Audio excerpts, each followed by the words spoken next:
Masih bersama saya Elvolia, pemirsa, kembali kami sampaikan 3 berita utama Kaltim hari ini. Sejumlah kawasan di Samarinda terbakar, termasuk puluhan petak pedagang pasar Segiri.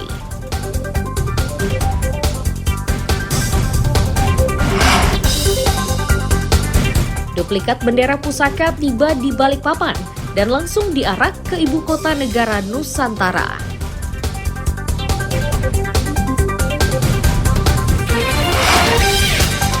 Gagal mendapatkan sekolah di Balikpapan, kiper Timnas Indonesia bersekolah di SMK Medika Samarinda.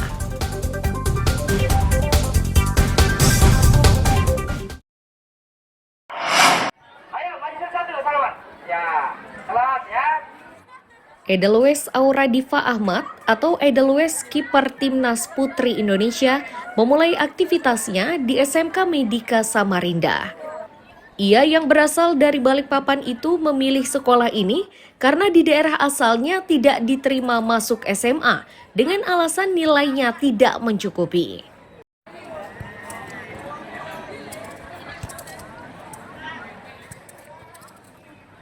Saat pertama masuk, Edelweiss disambut sejumlah pelajar putri penggila sepak bola. Mereka memanfaatkan kesempatan tersebut bermain bersama. Terlihat juga seorang mantan pemain U15 tahun Kaltim.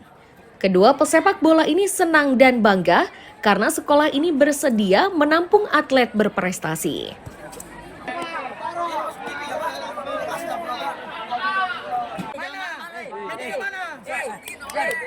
Sekolah ini menurut saya bisa mendukung prestasi kita buat kayak sepak bola.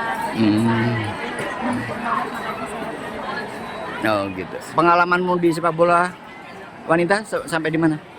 Sejauh ini alhamdulillah saya udah masuk timnas. Kemarin itu udah masuk timnas U17. Oh. Nanti tanggal 18 saya ikut lagi tes timnas U20. Oh. Itu berapa lama tesnya tuh? Sekitar 10 harian. Posisi sebagai penjaga gawang. Oke. Kemarin sebagai gelandang. Gelandang. Kaltim atau nasional? Kaltim. Kaltim. Oh, prapon lain. Lain itu ASBWI. Apa tuh? SBWI U15 dulu waktu di Jakarta 2000. Oh, gitu. Dari pengalaman tuh gimana? Saya baru kali itu dapat pengalaman sampai sejauh ke Jakarta. Oh. Ini sekolahnya sekarang di mana? Di Medika. Kenapa kau milih sekolah ini? Karena menurut saya cocok sama hobi saya yang bisa sekolah bisa dukung. Oh, sekolah menerimanya ya?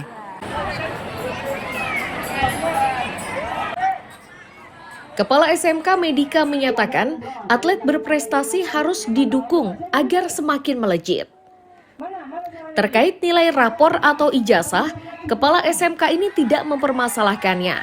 Sebab di balik kekurangan terdapat prestasi yang patut dikembangkan.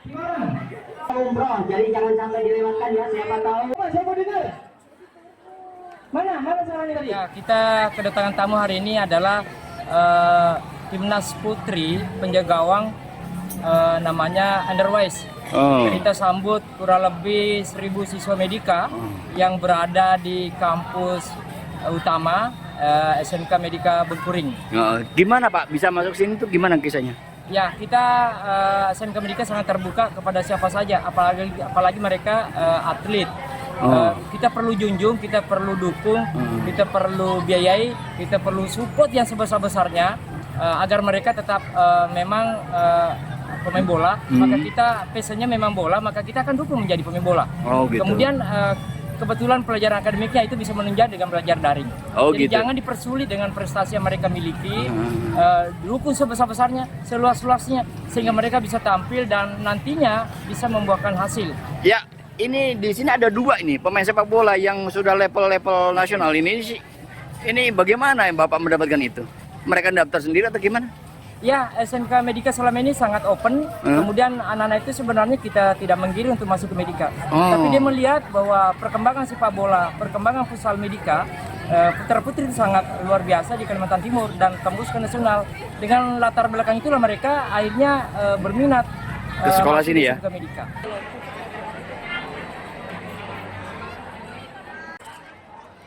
Saat ini Edelweiss menjalani pemusatan latihan PON.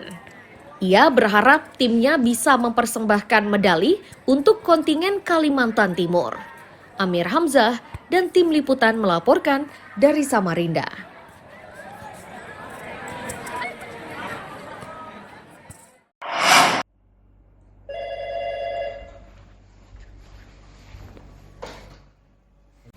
Piket kantor pencarian dan pertolongan Tarakan bergerak cepat sesaat setelah menerima laporan kecelakaan laut di Pantai Amal.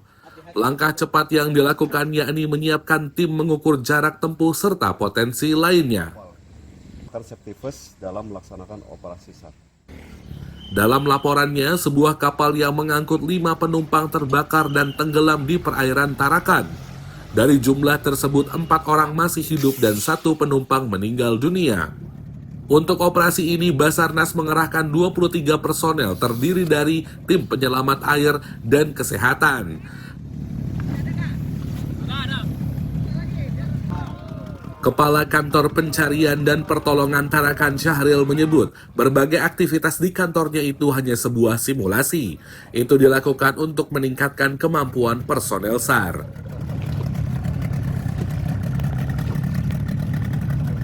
Baik, yang kami laksanakan adalah kegiatan latihan bergu dan latihan satuan yang dilaksanakan selama 5 hari. Ini untuk melatih kemampuan personil, potensi penolong, baik dari Rescue dan rekan-rekan yang ada di kapal KN Sarseta. Kita menguji kemampuan personal dan kemampuan peralatan kita yang kita gunakan di lapangan. Ini juga kami gunakan live raft, di mana untuk pelaksananya untuk survival di laut.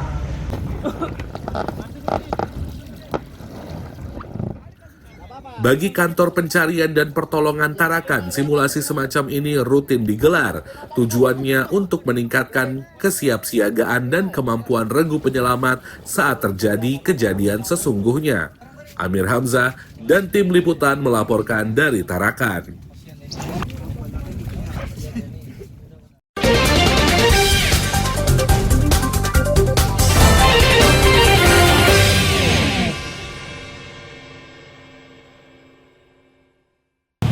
Pemirsa, berita tadi sekaligus menutup perjumpaan kita kali ini. Akhirnya saya Ulfolia dan tim redaksi yang bertugas mengucapkan terima kasih atas perhatian Anda. Selamat pagi, selamat beraktivitas, sampai jumpa.